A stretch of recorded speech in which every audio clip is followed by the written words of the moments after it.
Ya, kembali bersama kami di Indonesia Bicara dan di segmen ini kita terhubung dengan Ibu Mas Dalina Pane, anggota bidang tracking Satgas Penanganan COVID-19 yang sudah bersama kita di sambungan Zoom call. Bu Mas Dalina, selamat malam. Selamat sore. Iya, apa kabar Bu? Alhamdulillah Iya. baik. Terima kasih sudah bergabung bersama kami. Sebelumnya kita bicara em, terkait penanganan COVID di tanah air. Kalau secara umum dulu, Bu Mas Dalina, bagaimana situasi penanganan COVID di tanah air? Apakah benar memang kasus mulai melandai seperti itu atau seperti apa? Sebenarnya di dalam pengendalian pandemi kita tidak mengenal adanya landai, begitu ya. Baik. Yang ada itu turun ataukah naik, begitu ya. Kalau melandai ya nggak selesai-selesai. Kalau kita lihat dalam 11 minggu, ini minggu ke-12 itu sudah terjadi penurunan kasus secara sistematis. Tetapi minggu kemarin itu naik sedikit, tetapi masih tetap di bawah setengah dari puncak tertinggi.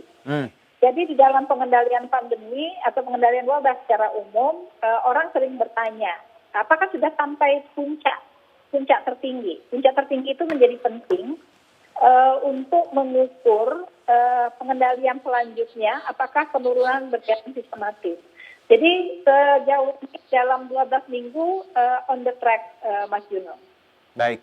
Nah, kalau bicara, jadi angkanya masih sangat dinamis. Tapi kalau kita bandingkan dengan beberapa bulan terakhir, apakah memang tadi Bu, kondisi saat ini mulai cukup turun atau let's say bisa dikendalikan seperti itu? Ya. Sebenarnya tracing itu berjalan 4,5 bulan. 4,5 bulan itu dimulai dari 4 minggu pertama kita menggali kasus yang selama ini berada di bawah gunung es.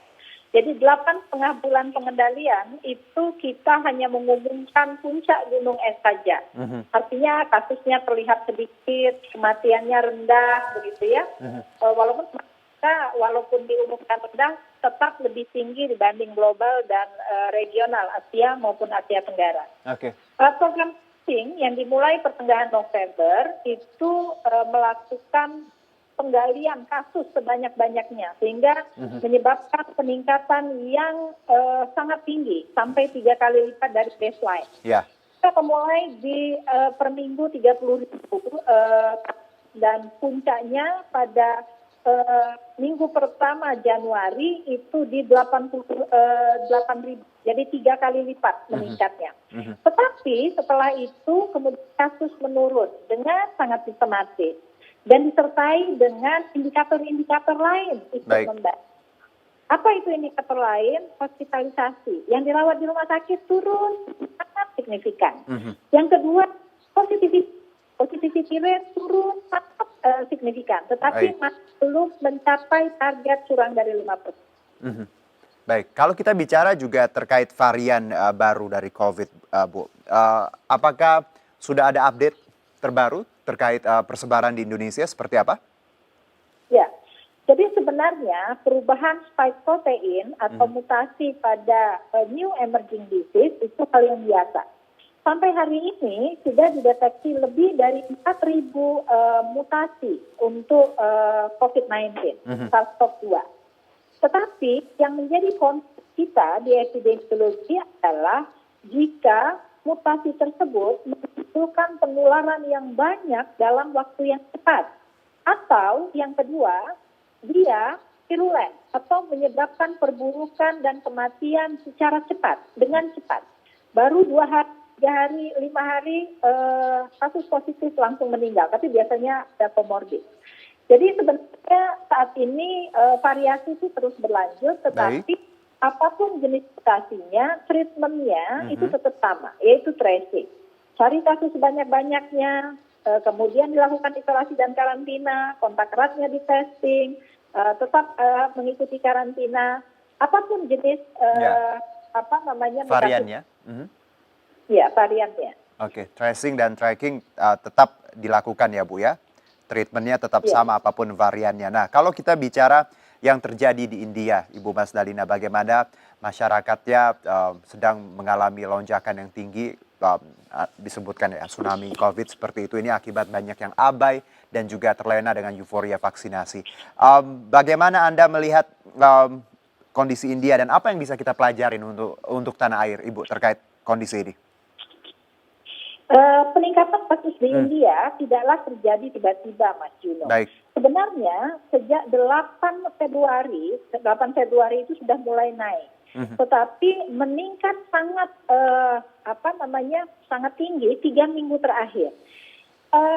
Kontak kami di India menyatakan bahwa double mutan atau mutasi ganda yang terjadi di India itu memberikan kontribusi cukup besar untuk peningkatan kasus yang tiba-tiba.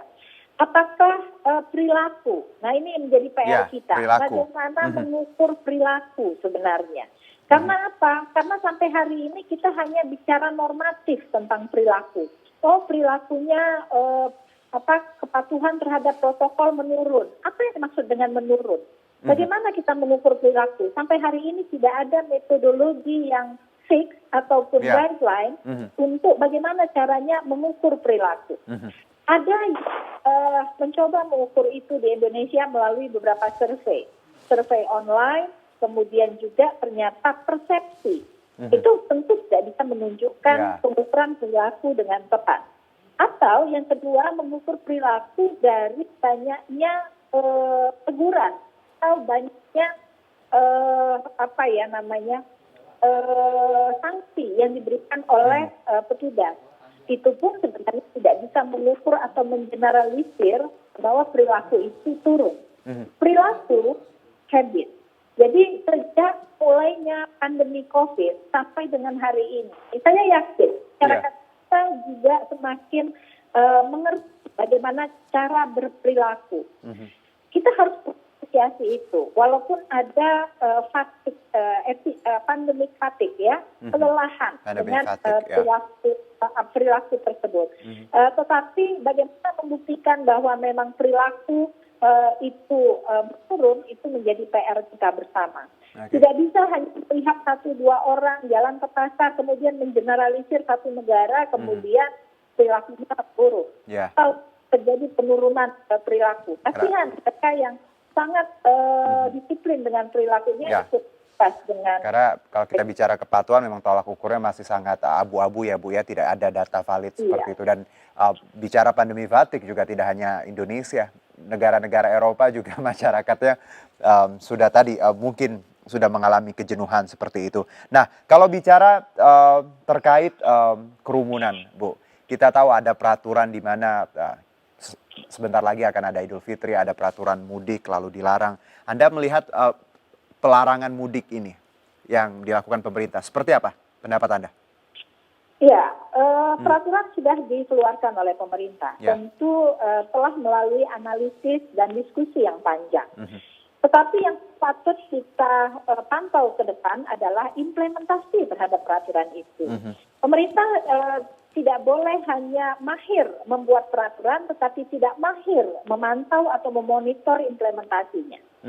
Atau melaksanakannya. Jadi peraturan itu bukan hanya sekedar kertas yang dikeluarkan oleh otoritas atau pemerintah, tetapi kemudian pelaksanaan di lapangan babak belur. Kita sudah mengalami itu beberapa kali. Di tahun 2020 tidak ada larangan mudik. Apakah kemudian kasusnya turun? Kasus tetap meningkat. Tetapi peningkatan itu kita apresiasi karena testing kita juga meningkat. Bukan karena mereka mobilisasi sehingga mereka membutuhkan tes, tidak. Karena kita mengukurnya 2 minggu setelah atau 1 minggu, 2 minggu setelah libur panjang itu sendiri. Jadi kita akan terus memantau bagaimana implementasi dari setiap regulasi yang dibuat oleh pemerintah. Tentang kerumunan sendiri, semua sudah tahu kerumunan itu merupakan salah satu risiko untuk transmisi. Karena itu 5M atau 3M, sebenarnya kami lebih setuju dengan 3M supaya masyarakat tidak bingung. Ini berubah-berubah terus. 3M, 4M, 5M, nanti 7M. Masyarakatnya jadi bingung gitu ya. Cukup dengan 3M, tetapi ditambah dengan mobilisasinya diturunkan. Artinya kalau tidak penting-penting sekali, tidak keluar rumah. Kemudian juga kerumunan itu juga harus segera dibubarkan oleh mereka yang berwenang untuk itu. Baik. Nah, kalau bicara terkait tadi Anda menyebutkan bahwa setiap ada libur panjang atau perayaan besar seperti itu, ya ketika libur banyak akses dibuka, banyak kasus juga meningkat. Dan kalau kita belajar dari India, Bu Mas Dalina, ada beberapa perayaan besar agama sebelum ada gelombang kedua ini. Apakah memang kewaspadaan terkait Idul Fitri nanti yang tentunya kan kalau kita tahu tradisi mudik puluhan juta orang normalnya ya di kondisi biasa itu mudik, dan dengan kekhawatiran itu apakah Anda melihat bahwa kalau tidak ini dilarang dengan sangat ketat pasti nanti ketika ada perayaan agama besar ataupun perayaan-perayaan besar angka akan terus naik? Saya koreksi dikit, Mas Juno. Hmm. 3 libur long weekend cukup Yeah. banyak 2021 itu tidak meningkatkan jumlah kasus. Oke. Itu Imlek pertama, kemudian ada Paskah, kemudian yang ketiga Isra Mi'raj. Itu Baik. liburnya antara 4 sampai dengan 5 hari ya. Tapi tidak ada lonjakan. Tidak ada lonjakan Oke. kasus, begitu ya. Itu libur yang mereka, mengapa tidak terjadi lonjakan kasus? Karena tracingnya kuat, testingnya kuat. Jadi sebenarnya kombinasi dari semua itu yang kemudian akan menyebabkan pandemi ini terkendali. Apakah mudik itu akan meningkatkan jumlah kasus? Bisa iya, bisa tidak. Bukan Oke. mudiknya sebenarnya, tetapi perilaku ketika mudik itu yang kemudian bisa menyebabkan peningkatan jumlah kasus. Tetapi bukankah sudah ada PPKM Mikro sendiri yang sudah menyatakan kalau PPKM Mikro itu efektif? Maka kita diuji setiap statement atau pernyataan yang dibuat oleh pemerintah. Oke. Karena itu perlu berhati-hati ketika membuat statement. Masyarakat terus memantau itu, sehingga jika kemudian setiap step yang dikemukakan tidak ada implikasinya di masyarakat, itu yang membuat kemudian masyarakat menjadi mistrust, mereka menjadi sedikit tidak percaya dengan setiap kebijakan yang dibuat oleh pemerintah. Baik, Bu Mas Dalina, terima kasih atas waktunya. Sayang sekali perbincangan kita ini harus berakhir, tapi kita sudah dapat tadi insight-nya. Semoga tadi kepatuhan terkait 3M makin digalakan dan masyarakat kita tadi tetap waspada bahwa COVID ini memang harus menjadi perang bersama ya Bu ya, saling mengingatkan seperti itu. Terima kasih Bu Mas Dalina Pane atas waktunya. Selamat Sama-sama, bertugas Mas kembali. Juno. Iya. Terima Dan kasih terus mengedukasi masyarakat amin, Indonesia. amin, alhamdulillah. Selamat berpuasa Bu. Ya. Baik, kita jeda dulu, tetap bersama kami di Indonesia Bicara.